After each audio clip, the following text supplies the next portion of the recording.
I'm Jim Check. You're watching Kelowna Now. With me on the phone, Ian Burns, our managing editor, all the way out there in Ottawa, Ontario, our nation's capital. Again, lots going on. It's our Friday show of the really big show. So the big stuff in our news is obviously our Liberal leadership race, a possible election, and the health minister is calling on the Liberals to delay, or calling on, like he wants Jagmeet to keep the Liberals in power until September. No surprise there. Till October, even a little bit longer. Yeah. Yeah, that's Mark It's- Holland, I think he's probably the biggest name supporter of Chrystia Freeland in the leadership election. But yeah, he's saying, he's kind of trying to leverage the pharmacare thing, which was that was one of the things that the NDP wanted from the Liberals in exchange for their support over recent years. So he's trying to say, like, let's sort that out and spend 2025 doing that. And then we'll have an election in October.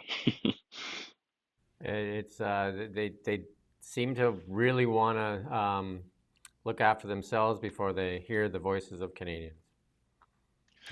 Well, I think it's because like we said yesterday, it's all about polls. And the polls have been saying now for about 18 months that the Liberals are going to lose.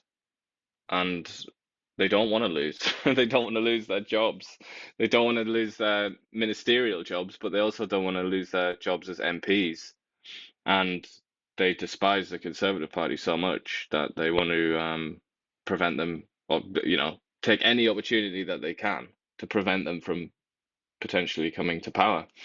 And in secondary in this discussion, obviously, is things such as democracy and the will of the Canadian people and what the Canadian people might want or prefer.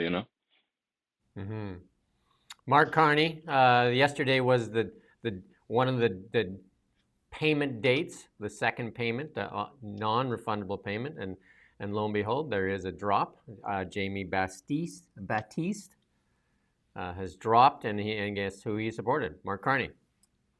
No Yeah, surprise there. he was with Carney just now in Halifax. He made an announcement there, had a speech there, which we'll discuss later. But quite an interesting little medal he's got around his neck there, isn't it?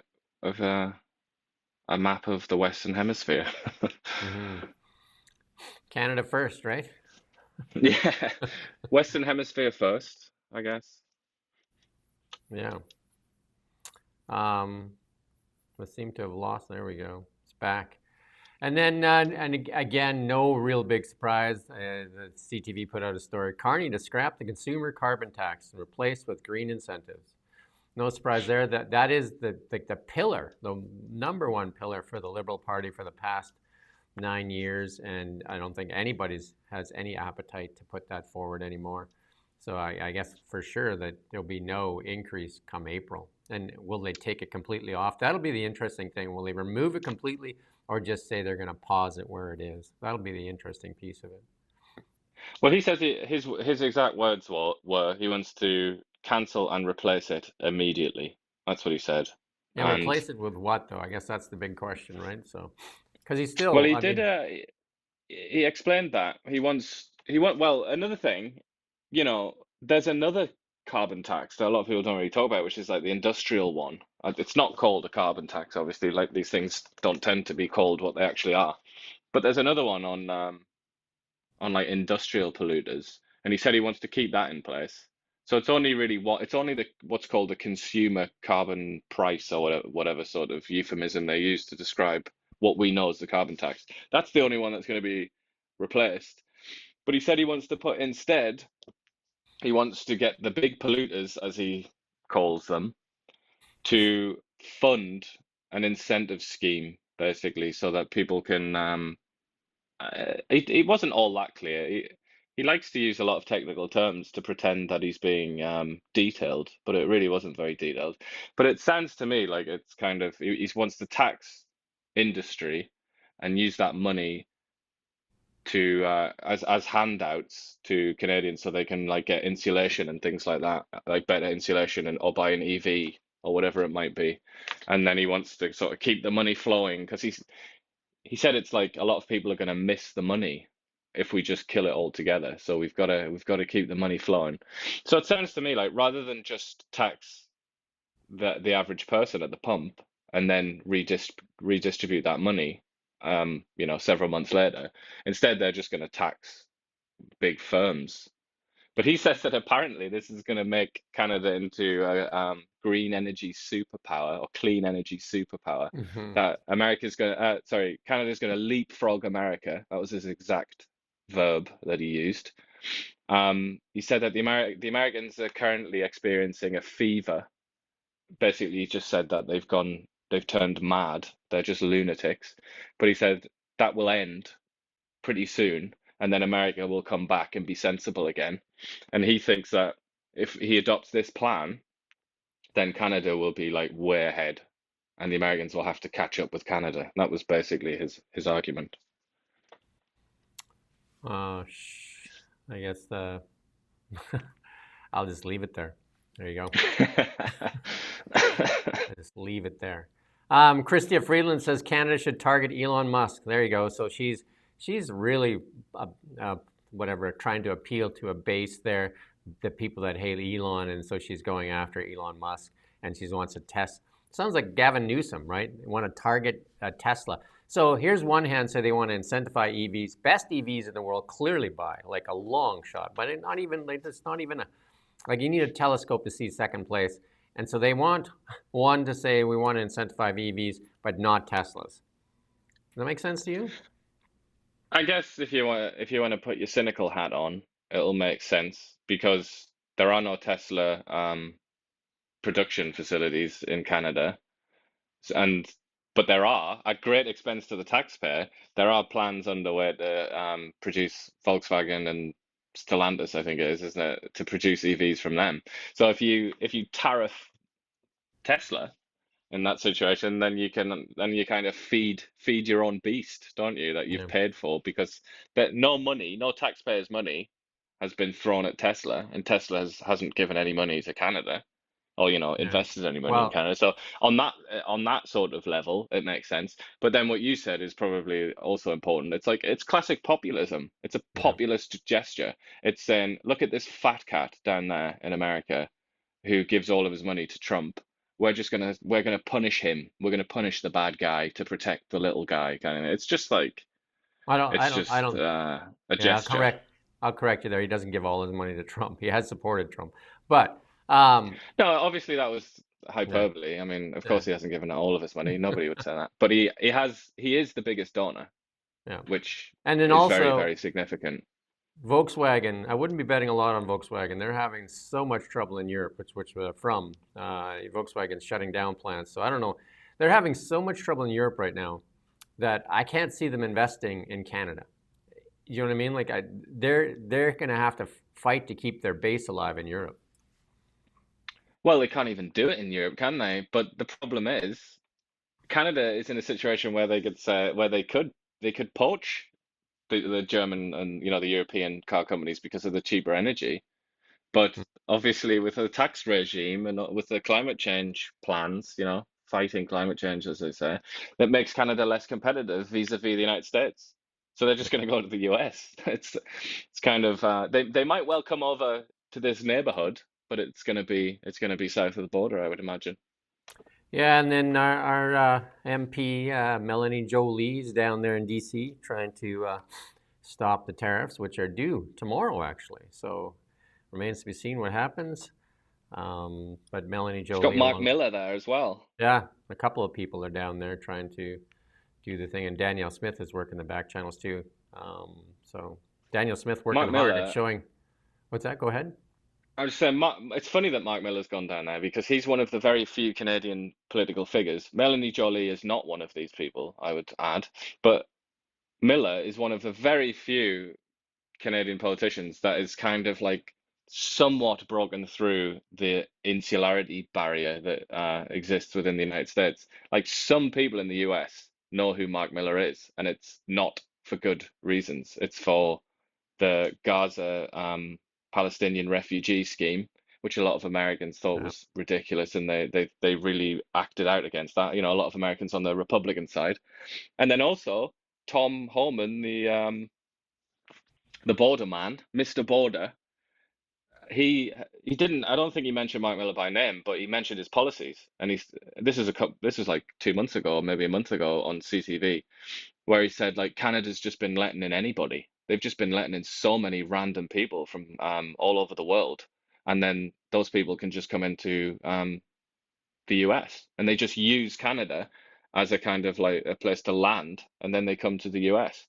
So it's a little bit ironic, or a little bit sort of pitiable, maybe, or even stupid, you might say, that they've sent Mark Miller down there because he's not somebody that's looked upon within the Republican Party with favor. Quite the opposite. Yeah, that wouldn't be the last stupid thing to do, nor is it the first. Ruby, Ruby is tearing up the airwaves, right? Ruby, if nothing else, is definitely trying to get noticed, but not getting a lot of airtime with the legacy media here in Canada. She has something to say here, so we're going to play this clip from Ruby. Mr. President, we are both business people, and the time has come to do a deal. A deal in which our citizens and our countries all win. Tariffs are not the answer. Let's meet and let's get this deal done. Do you think she's going to get an invitation from Donald Trump?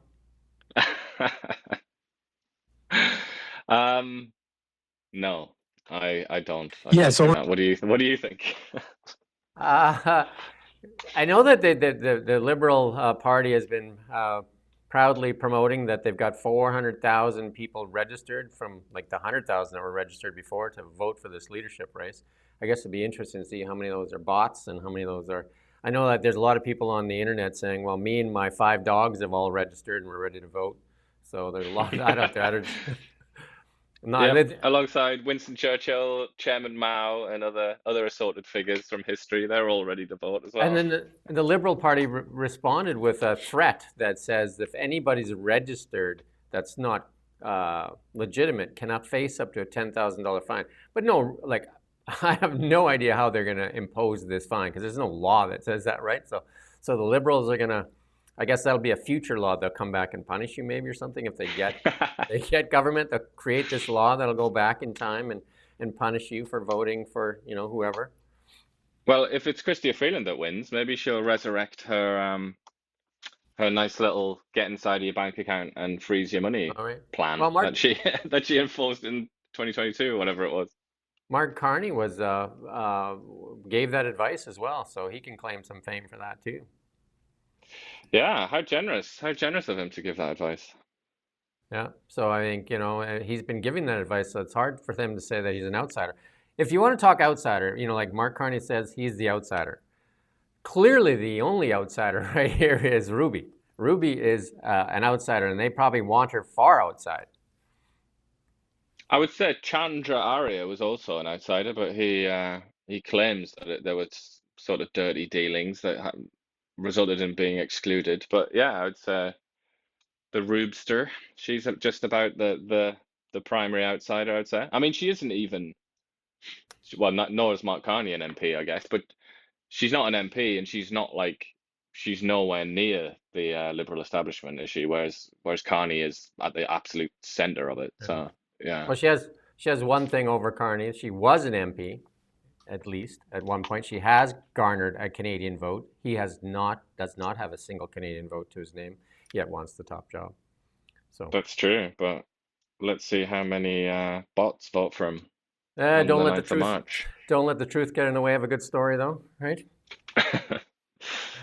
Another one of these policies that are now falling by the wayside. Breaking news: Bloomberg just put it out. Ottawa announces deferral in implementing its capital gains changes. So. That one sounds like it's going to die on the vine as well, along with the carbon tax.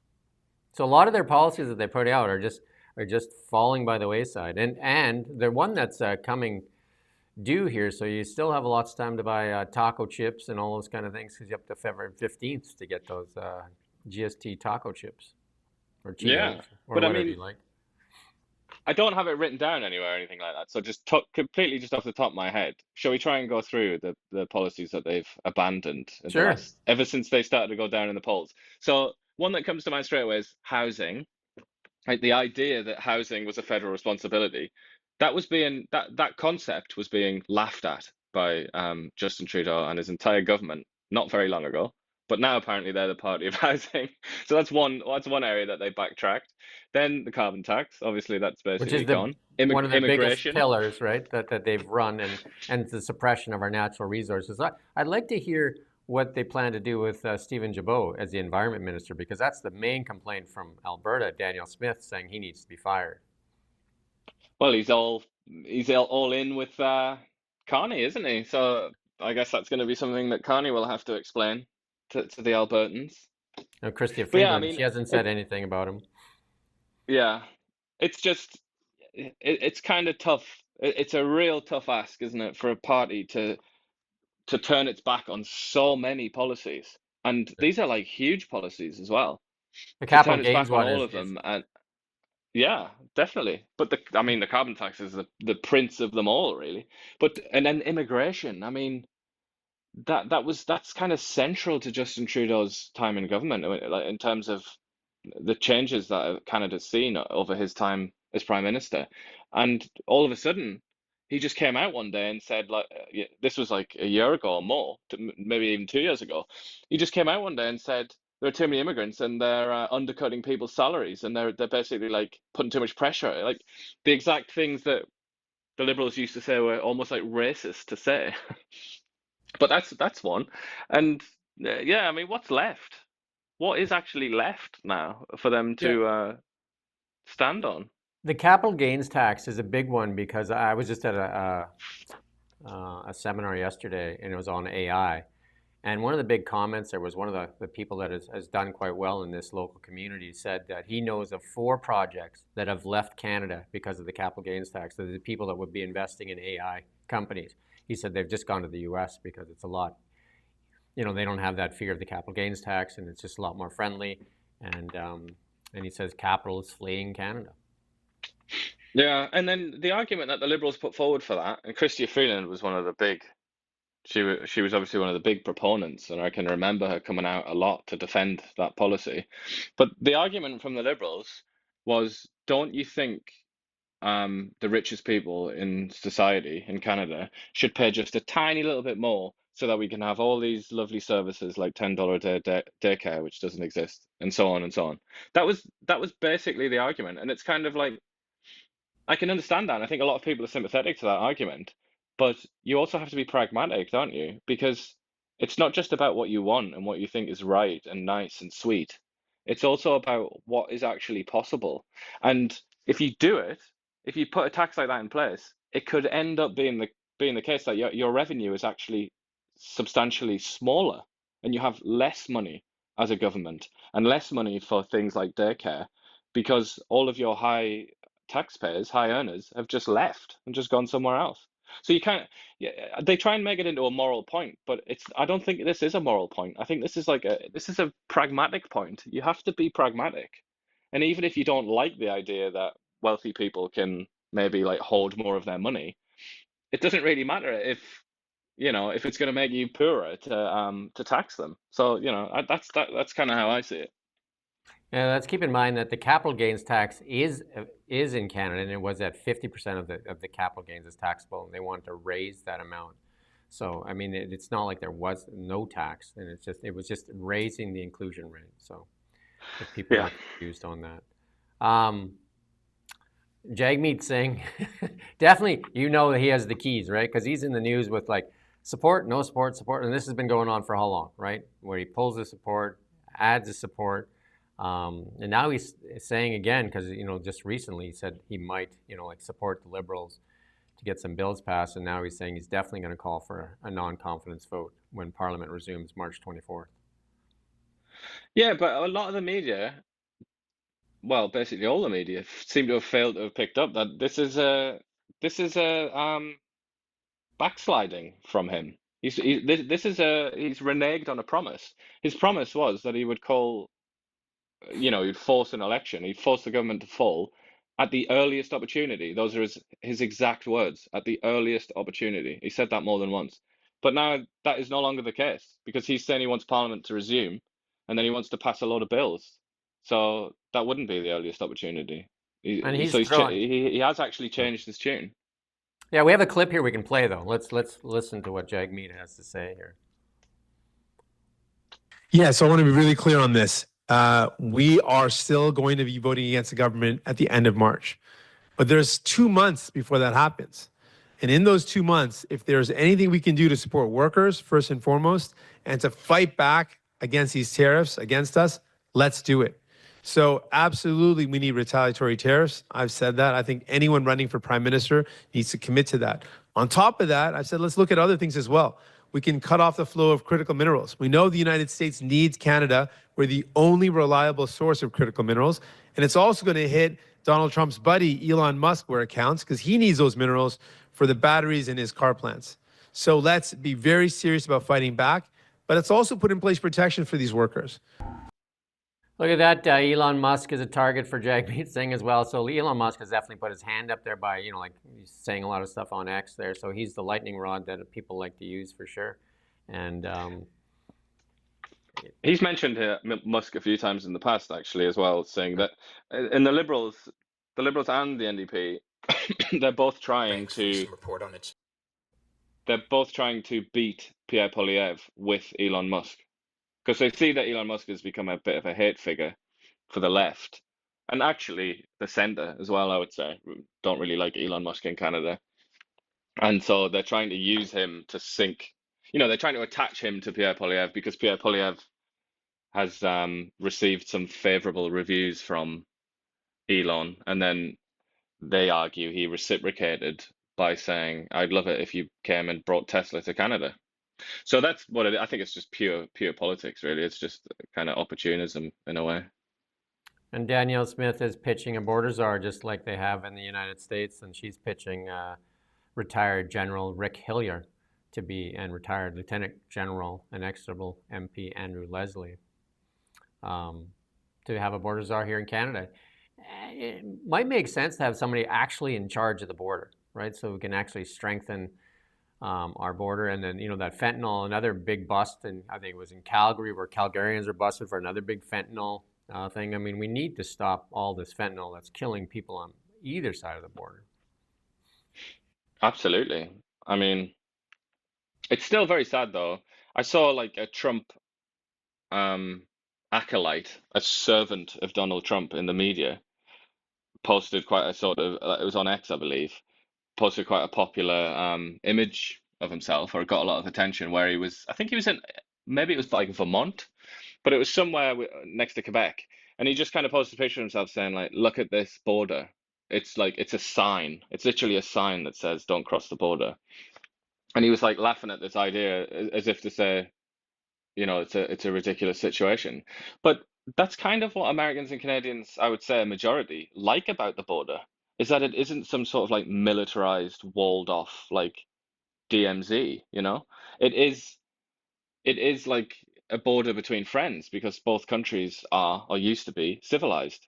But now the Americans, or the American right, have got this brain dead idea into their skulls that the northern border is the problem. And it's just kind of, I think it's quite sad to see that. And I do think in the long run, that's actually probably going to backfire on the Republicans. I think it's the longest, for the most part, unprotected border in the world.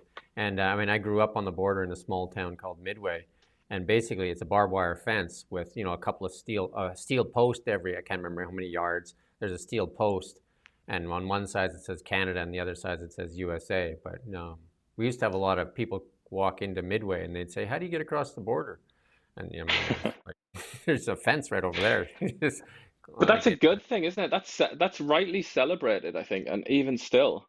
So I feel like the idea of that border becoming militarized that's going to upset quite a lot of people, I think.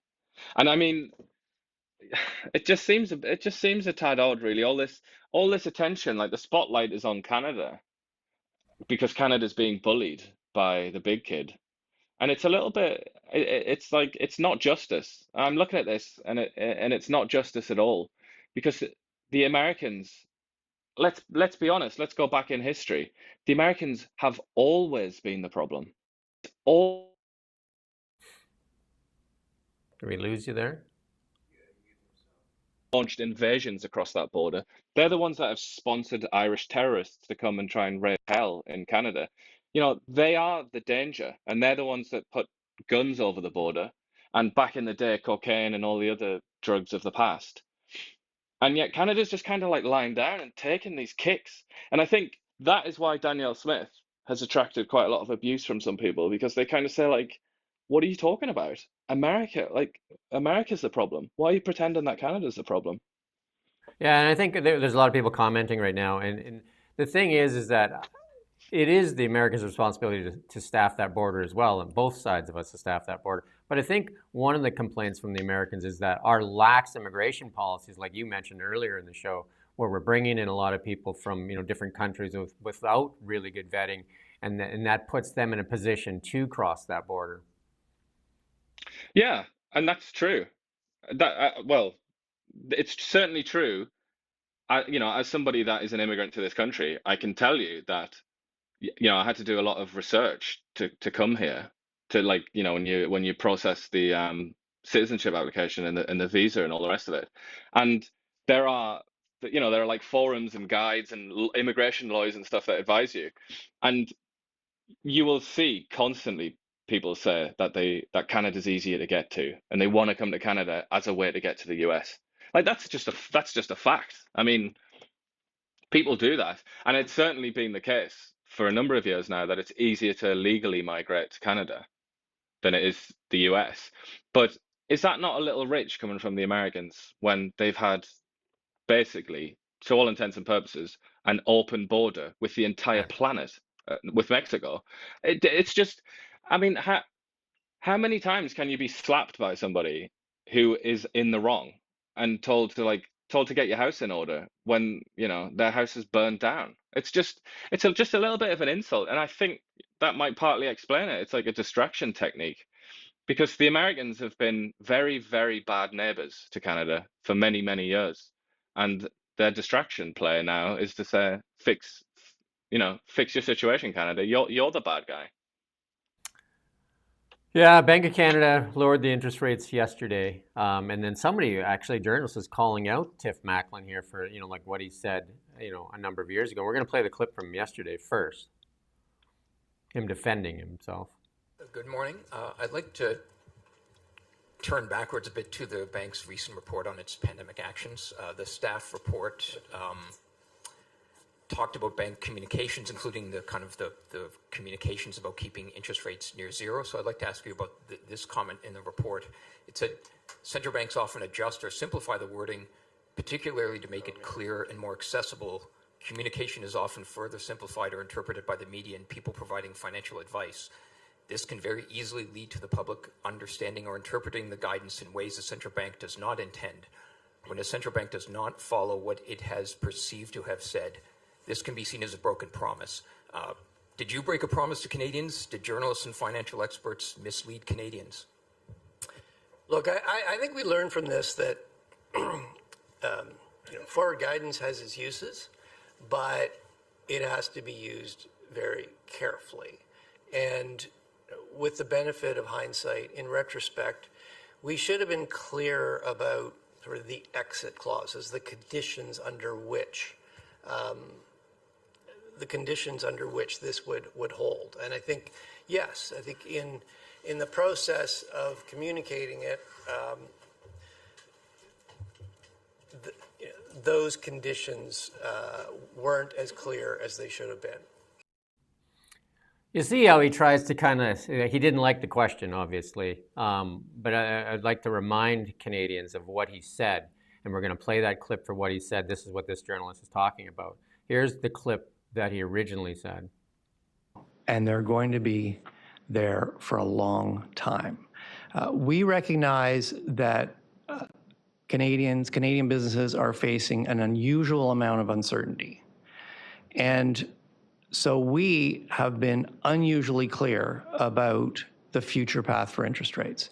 If you've got a mortgage, or if you're considering to make a major purchase, or you're a business and you're considering making an investment, you can be confident that interest rates will be low for a long time. And there you have it. And shortly after that, interest rates were raised 19-fold in unprecedented fashion, which is why our economy is kind of like stalling. We actually had negative GDP today. That kind of advice, I mean, he was very clear on, he said, you can be confident, right? And people took out those mortgages and that, and anybody, he's our number one financial advisor in Canada. I think, like anybody else in public sector would be fired, or private sector would be fired for that type of advice and the damage that it's done to Canadians. Yeah, and then the funniest thing of all, to me at least, is that the Bank of Canada and the governor sort of hide behind this idea that you're not supposed to criticize them, because that's politicizing a neutral institution. when Pierre Poilievre did criticize him, the Liberals went crazy with, well, how this is really dangerous, and it's criticizing our financial institutions and all this stuff. Like, if we don't criticize these people and hold them to account, that's what you're supposed to do with power. You're supposed to hold it to account. And totally. You could tell him, you could see him squirm when they asked that question, because he knew it was coming. And nobody's really in mainstream media held him to account for this piece there that were in 2020 when he said that piece. Because it's hurt so many Canadians. Yeah, and I think this is like emblematic of a wider phenomenon in recent years, which is, we've talked about it a number of times, like the idea of the expert as almost like somebody that exercises power independent of democratic scrutiny, or any kind of scrutiny, like media scrutiny, anything, because they're the experts. It's almost like the senior bishops in the Catholic Church in the Middle Ages or something. It's just like you just do not question what they do. And I think the Bank of Canada, I mean, in many ways, Tiff Macklem is of more significance and has more power. His decisions are more consequential than the finance minister in many ways, I would say. You have to be able to scrutinize these people, and if they make mistakes, they have to be called out. It's just the idea that should not be the case, I think, is anti-democratic. All they did is parrot each other around the world. For the longest time, they said inflation was transitory, and it clearly wasn't transitory. And Canada is negative GDP, and we've had the low GDP per capita the lowest in the G7.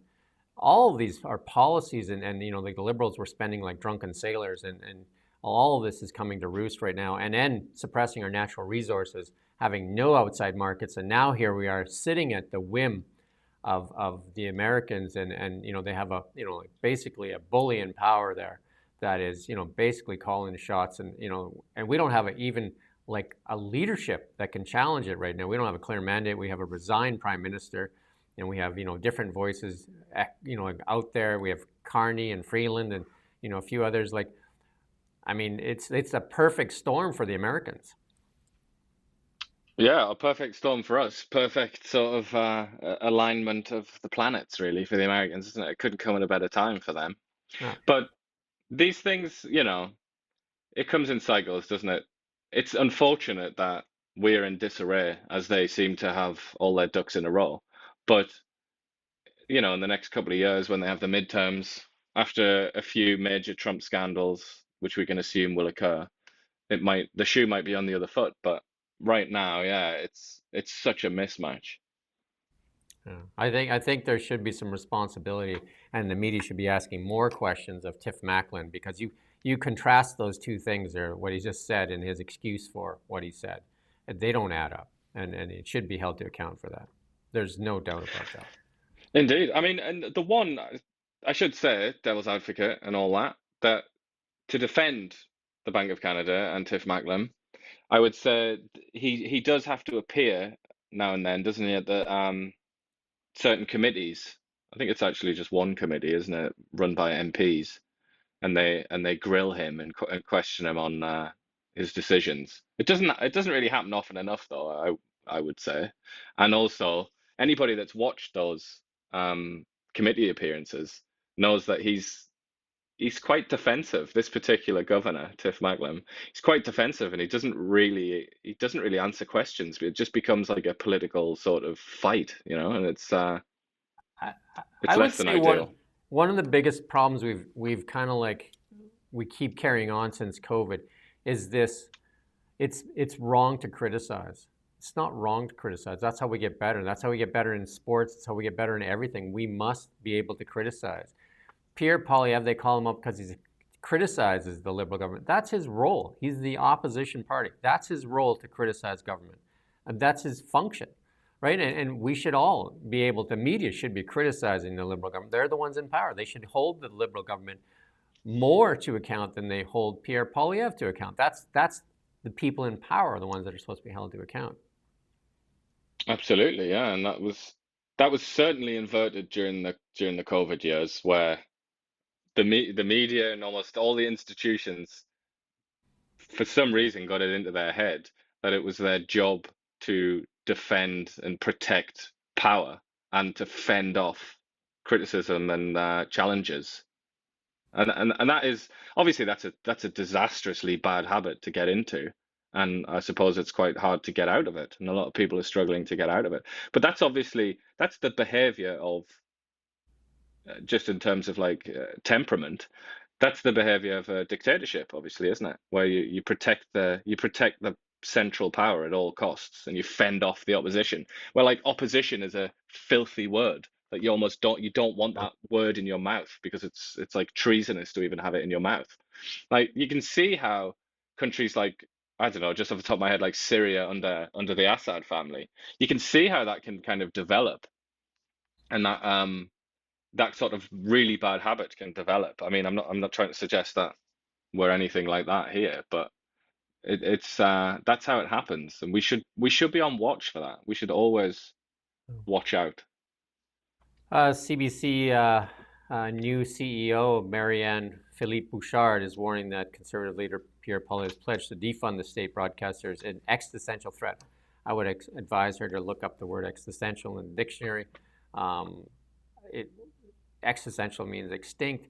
Could it cripple CBC? For sure. But CBC also derives revenues. We get no funding. A lot of media outlets, free and independent media outlets, should figure out a way to have a plan so that they don't have to rely on the government handouts. And then obviously there's a lot of complaints in Canada about a liberal bias too from the CBC. Yeah. Well, I was listening to CBC on the radio this morning briefly, just for a laugh. And it was actually about the Ontario election. And it was like people calling in to, they were just, it was almost like a streeters, but on the phone. They were just calling in to talk about the Ontario election. And every single one of them said, I hate the Conservatives, and all I care about is like climate change and stuff like that. It's like, that's not representative, Mr. CBC, considering that the Conservative government has a majority in Ontario at the minute. So, they don't do themselves any favors. But in terms of the lexicon, the CBC lexicon of employing that word existential, that's like a meme word, isn't it? It's just all of a sudden, like, I feel like a few years ago people learned that word for the first time and they just throw it at absolutely everything. And it's just like, again, like we were talking about her yesterday, how she uses kind of like therapeutic language. She uses the language of the liberal left, and here she is using the language of the liberal left again. That word existential, most, I would say, infamously associated with climate change, where people like to say that it's an existential crisis, which it isn't. But then again, that's another topic. Somebody just said that, do we have TDS, Trump derangement syndrome? Like, I believe that the U.S. President Donald Trump was elected on a mandate to put America first, and he's doing that. But he is also being a bully to Canada. But he's working on the mandate that he promised the American people, to put America first. Danielle Smith is working on a mandate to put Alberta first, and she's doing that. You can't tell me anybody in the federal government is putting Canada first, and I don't see that. So Donald Trump is doing what he said. He's got a to-do list. He's taking it off. Can we criticize him? Yeah, that's our role to criticize him because he's especially going after Canada. And it's a perfect storm right now for him to go after Canada because we have no real leadership and we have a bunch of voices and it's disjointed and we don't really know what we're doing. If the Liberals really cared about Canada, they would call an election right now and get a clear mandate and say, okay, then people can vote for Liberals or NDP or for the Conservatives. But we need an election so that we can have a clear voice that we can deal with the threats of the American government right now. But there's no way that I would say anything negative about Donald Trump from an American perspective because he's doing what he said he was going to do. Put America first.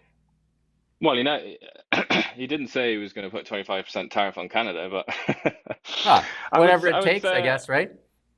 Yeah, my main objection to Trump is, or right now anyway, obviously, I think every Canadian, everybody living in Canada, their perspective on Trump should be different the day before he said he was going to announce these tariffs and the day after.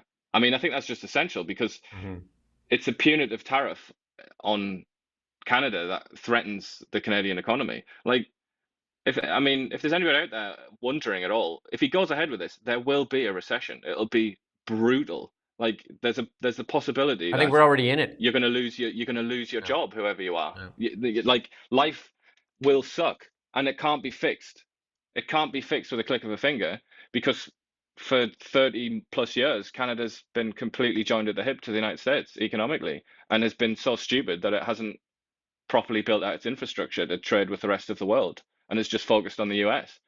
So, your opinion should change. Your opinion of Trump as a Canadian should change. That's my opinion, based on him targeting Canada and threatening the livelihoods of Canadians, because he's going to make people miserable.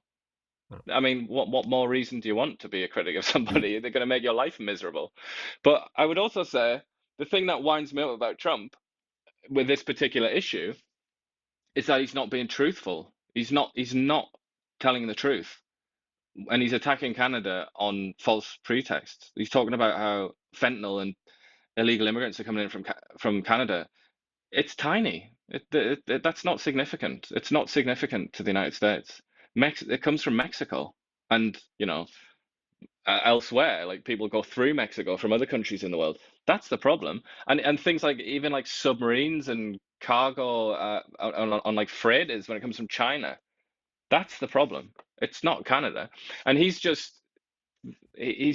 kind of talking Canada down and telling lies about Canada, and it's unjust. It's just not fair. It's not accurate, and it's not fair. Again, I think if Trump said, "Look, I'm going to put tariffs on Canada for these philosophical reasons because I believe in tariffs and I want the US to take jobs from Canada and be richer than it is right now," then I'd be like, "Oh, all right, well, it's an economic decision."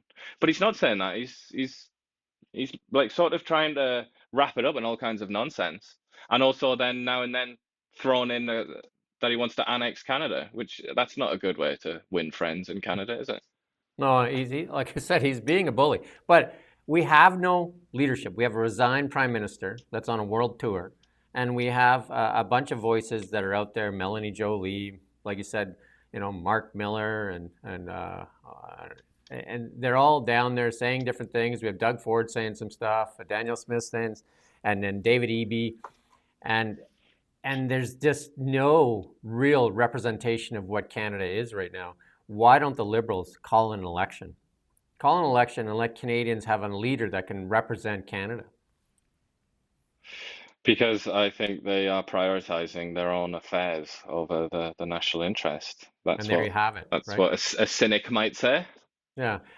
We do appreciate all your comments. There's a lot of comments coming in. And then somebody said that they'd rather watch CBC. Well, hey, if we could have just even a sliver of their $2 billion, that would be nice. We get zero funding from the federal government or the provincial government for that matter.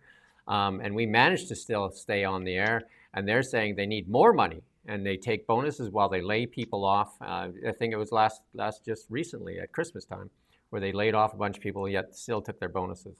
And even when just recently asked the new CEO about the bonuses, they declined to say whether they deserve bonuses or not. I mean, CBC obviously has has some virtues, doesn't it? And we do mention when I they grew do up a with good CBC. story, Yeah.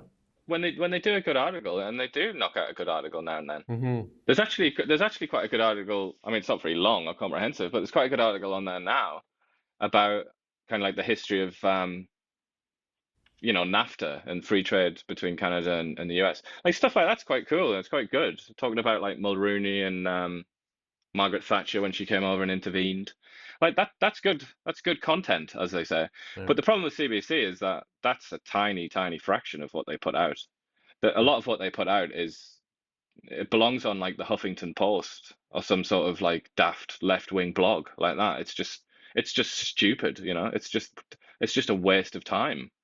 And that's what upsets people about CBC, I would contend. And I would say that we're willing to communicate with our viewers too, because I mean we're reading the comments as we go. And also, I would put up our BC election coverage up against anybody, and we don't get funding. So I think media outlets need to be free and independent, and we need Bill C-18 repealed so that we can have back our Facebook and Instagram. Indeed, and it's not just us, is it? I mean, if you like media diversity, if you like independent media, lots of different voices, then you should want that. You should want that for many, many reasons. Yeah, there's one person on the comments that seems definitely hell bent on calling us something. So great. Does she want to reply? Like we reply to anything. Just say something of value, and we'll say something. Let's move on to markets. We talked about gold that is going to like challenge that $2,800 mark. Here's a chart, a year chart on gold, and it has broken through this morning over the $2,800 mark. So now. So that's that resistance line. So it'd be interesting to see what it does with that resistance line over the next few days. Again, a lot of world economic events affecting the price of gold, and and it's definitely, if you look at that in Canadian dollars, that's way up. So, and that's a reflection of our Canadian dollar. Bitcoin holding over that $100,000 mark, and looks like it's like again a head and shoulders formation there. And that could have a springboard. We've talked a lot about Bitcoin over the past little while. You can probably lighten up that background or darken that background now that the sun has come up. The Bitcoin looks like it's going to move higher in the next little while. The Canadian dollar looks fairly sick as usual. We can go this way a little bit, and the Canadian dollar actually broke through 69 cents there, and it's come back above that thing. That doesn't look good, and some of the policies, that is our stock chart of Canada, and that is a reflection of where the world sees Canada right now. And you can talk all you want to talk about stuff, but there's a fact right there in front of you, right? The lower that goes, the higher inflation goes for Canadians, right? When you try to go buy stuff, a lot of stuff priced in US dollars. So the lower that goes, the higher our costs go. So you can't sugarcoat that. That's what it is, right? That's what it is. That's what it is. Google, AI, in our AI segment here. Google's now saying that they're having the most advanced AI for weather forecasting. They're putting that into people's hands and scientists and all that stuff. I don't know what the weather people are going to do, right? Because I'm pretty sure weather can do quite a bit, with AI and all the technology that's around. For quite a long time as well, at least in certain countries. I'm thinking particularly Latin America and Spain. When I used to go on my holidays to Spain, I would see this. Like the weather was just an excuse to put a very a woman of a certain appearance in front of the camera. But I was going to say, like, they'll still have a job, but if AI continues to develop, then they probably won't, will they? Because it'll just be an AI weather woman. I listened to that the communication between the Black Hawk helicopter and the tower this morning as they played it through. The tower had said, "Do you see the airplane? Do you see the airplane?" And there's like, yes. And I think obviously it looks like they were looking at a different airplane. AI likely would have helped them a lot because it seems pretty obvious that the helicopter pilot was looking at a different plane because, there's a bunch of them coming in a line, right? And I think they were looking at the wrong plane and trying to avoid the other one because the tower asked several times, do you have visual contact? And you can go on X and you can listen to that whole interchange between, the tower and the Black Hawk helicopter. There's new angles have been released now, haven't they? Like new videos, and it does look I can see why loads of people like Trump as well are like so confused and so baffled because it really does. It almost looks like the helicopter's like trying to hit the plane, doesn't it? It's I mean, it's very hard to wrap your head around. I listened to the guy was a former pilot, and he says to him it looks like the pilot of the helicopter was trying to avoid a different plane because they come in a line. There was a bunch of them in a line as they're coming in, and the plane was on its regular path, like the path that everybody's taking on their, and it was taking off, right? So, yeah. Tragic. Very tragic. Very, very sad. Yeah. Absolutely. And tragic. I don't know if this is a consolation necessarily, but the only thing that when I watched the newer videos, the only thing I could think to say is, like, thank God it was over very quickly. Like it went down really quickly, didn't it? So there wasn't that kind of like fallen miles down, knowing that the plane's going to crash kind of thing. It was just like relatively instantaneous. And they did interview another Army pilot and saying, perhaps they were wearing their night vision goggles because it's training exercise and maybe they didn't see the aircraft. I don't know. Right. Sort of prompts the question, like, why are you doing a training exercise around civilian aviation? They say they have to because that's a way to get, because that is in Washington, to get the president out of, something bad happens or something. So the Black Hawk helicopters worked that area quite a bit. They were just at an altitude where they shouldn't have been at too. That's a thing that Trump has been saying. They should never been at that altitude. I'm sure more will come out over the next few days. And it sounds like the tower was understaffed, but the tower did say several times, "Do you see it? Do you see it? Do you see it?" So. Yeah, I mean, what can you do in that situation?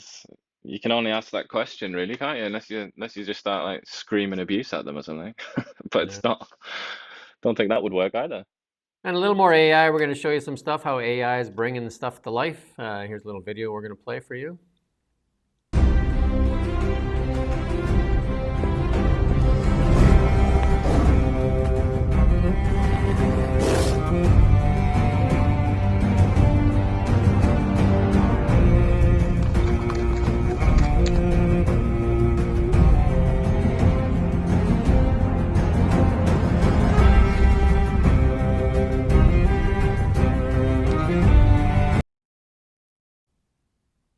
There you go. That's pretty cool. Just think of all the learning children will get to do with AI and stuff like that. Like at some point here, you'll be able to sit down with Marcus Aurelius. Your child will be able to sit down with Marcus Aurelius, and he'll be able to teach you from his, like they'll be able to create it so that you're actually speaking with Marcus Aurelius on what happened in the past and that, or Roman Empire, or emperor, or what have you. From Winston Churchill, you get to know his plans and how he, fought for the freedom of the Western world. As long as he's drunk 95% of the time, because that's what it would have to be authentic. You have to keep it authentic, right? Exactly. And blow some smoke in people's face, a big cigar, stuff like that, right? Yeah. And he also apparently used to go in the bath all the time and shout orders underneath the door. So maybe he could have an underneath the door effect as well while he's drunk in the bath. And now the target of the liberals here in Canada, Tesla. We got this big fan of Tesla, but apparently now I'm supposed to hate them. But that's not going to happen. So this is part of their. Well, I'll let you play the clip here. They leave gifts for me. Can you go full screen? So kind. They feed me like a king. But I don't do it for accolades. My work is my sustenance, soaking up every last crumb in every last crevice. Potato chips. Like our own little game of hide and seek. Found you. It's a simple life, but as the sun is to a flower, vital. Until next time, my old friend.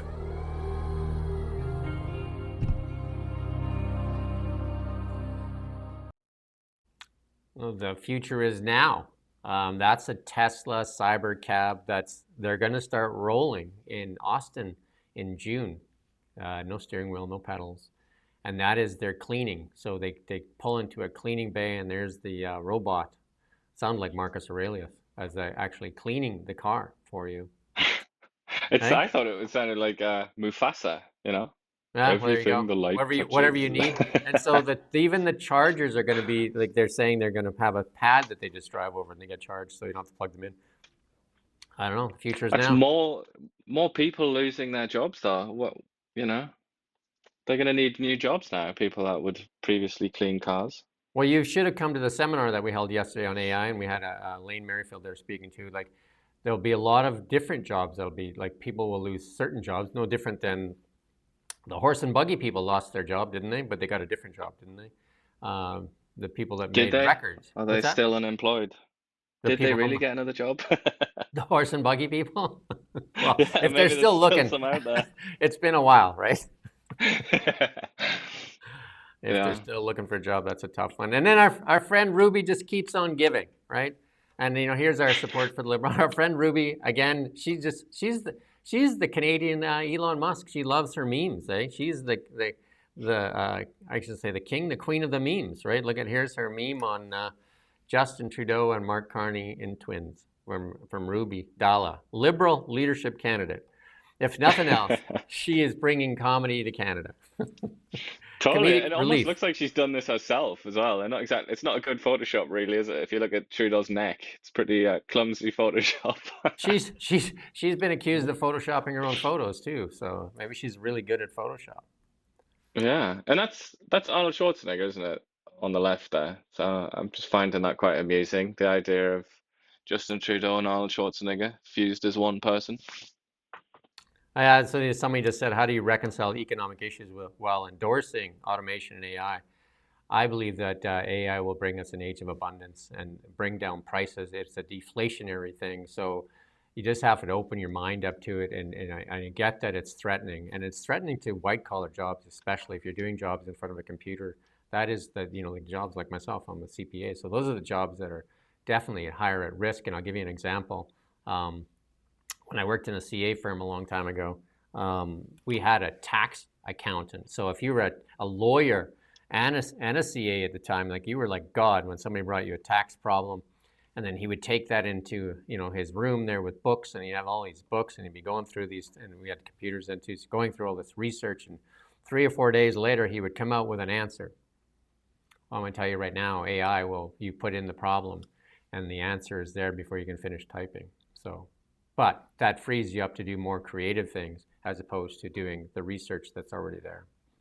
So, well, there was somebody, I can't even remember who it was. Maybe it's like Mark Andreessen or some sort of tech guru was sort of suggesting that there's no point in sort of going to university now as a younger person and like specializing in something like the law or whatever. And I'm pretty sure he said you might as well go and like make a YouTube channel or something. Like that's probably your best hope of actually bringing in money.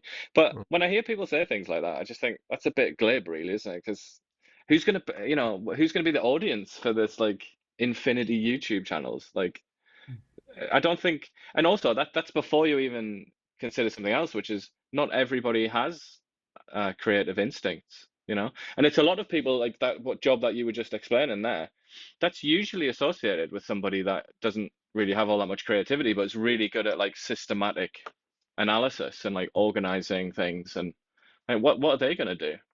So I mean, this person just brought up too.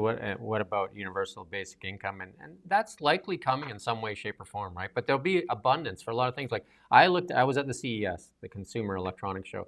There is machinery out there, robots that are going to be helping in farming. And we did that when we did our show here in September with mushrooms. There's mushroom picking machines that optimize, like the productivity, the efficiency. They pick more mushrooms at a higher quality, and which will lower the price, so there'll be more food for more people.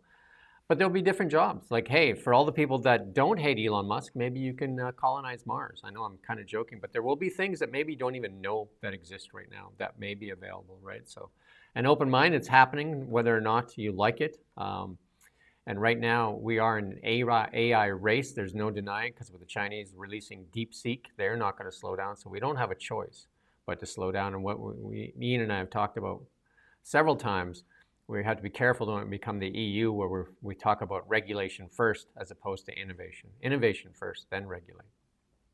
Yeah, create it and then put the sort of training wheels on, then figure out how to regulate it. But if you work like the Europeans on how to keep the bottle cap on the bottle so that somebody can still drink out of it, I mean, that's why the Europeans are in the place they're at. Yeah, indeed. But I mean, another thing, you say it's happening whether we like it or not. I think it's also kind of it's getting to the point now with demographics where we almost like have to do something like this because we're running out of new people. Like the birth rate, and that's some people think, oh well, immigration fixes that, but it's everywhere. It's even India now India's like teetering on the brink of being below replacement level, which means that the population will shrink, in the long run. China, which was considered to be almost like this source of like unlimited people, China now has one of the lowest birth rates in the world and is facing like a demographic crisis. So we're going to run out of people, basically. That had to do with their policy a number of years ago where they said you're only allowed to have one child. So yeah, but it also other East Asian countries, it's not just East Asia, but it's everywhere really. But as those East Asian countries industrialize, like Japan and Korea, you could almost you could chart it on a graph. Like as they became more urban and more industrialized, the birth rate declined. That also happened in China. But China's got like a uniquely bad situation because they simultaneously, while they were going through that, they also did the one child thing, which hasn't helped much. Population rates in many countries are actually below the replacement rate. So I mean, somebody just said that we might be wrong in that. But you can go look at the charts; they're out there. Today's Friday. It's our last show of the week. We're on every Monday through Friday, and we do appreciate all the comments, whether, try to keep them polite at the very least, but definitely we're okay with criticism. Criticism is how we get better. I mean, somebody has been complaining about my hat. I stopped wearing a hat. Somebody complained about my grandma glasses. I switched glasses today, so no positive feedback, right? Pink shirt, you had a bit of abuse for that, didn't you? It was a red shirt, but yeah, people love abuse, right? I mean, so maybe try to be less abusive and more constructive, and then we'll get better as well with that, right? So we're on X, we're on YouTube, we're on TikTok. Yeah, we're on TikTok, and we're also we have a really large following on Facebook and Instagram, which has been blocked right now. It's going on a couple of years now. Yeah. Thanks to Bill C-18, which we would love to see repealed. We'd love to see if these liberal leaders would make an announcement on that, and then it might be a little easier for media.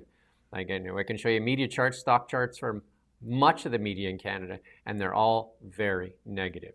And the one screaming the most for more money is CBC. We shouldn't have to fund the CBC. They should have to, everybody should be able to make it on their own. And obviously there's some CBC programs that deserve funding as well. But, we also should be able to make it on our own.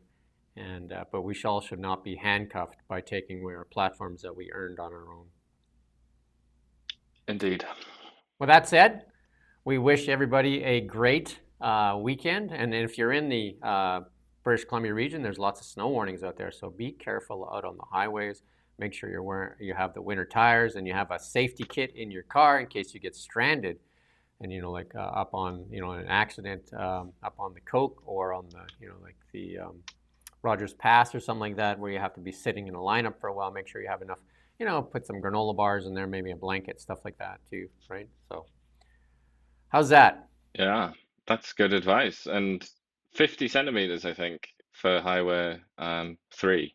So maybe don't take that road. To our American friends, that's almost 2 feet, right? If we have any friends left after all the stuff that you were saying today. Well, maybe they should beseech their president to be nicer to America's best friend, the best friend America has ever had and will ever have. Definitely, Canadians have definitely contributed a lot to the Western world, including the Second World War, where I think on a per capita basis, we were the biggest contributors.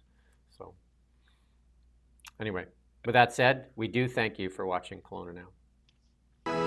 We don't just report the news, we live here too. We're your neighbors, bringing you stories that matter to all of us. No government funding, no outside influence. Kelowna Now, local, independent. News you can trust.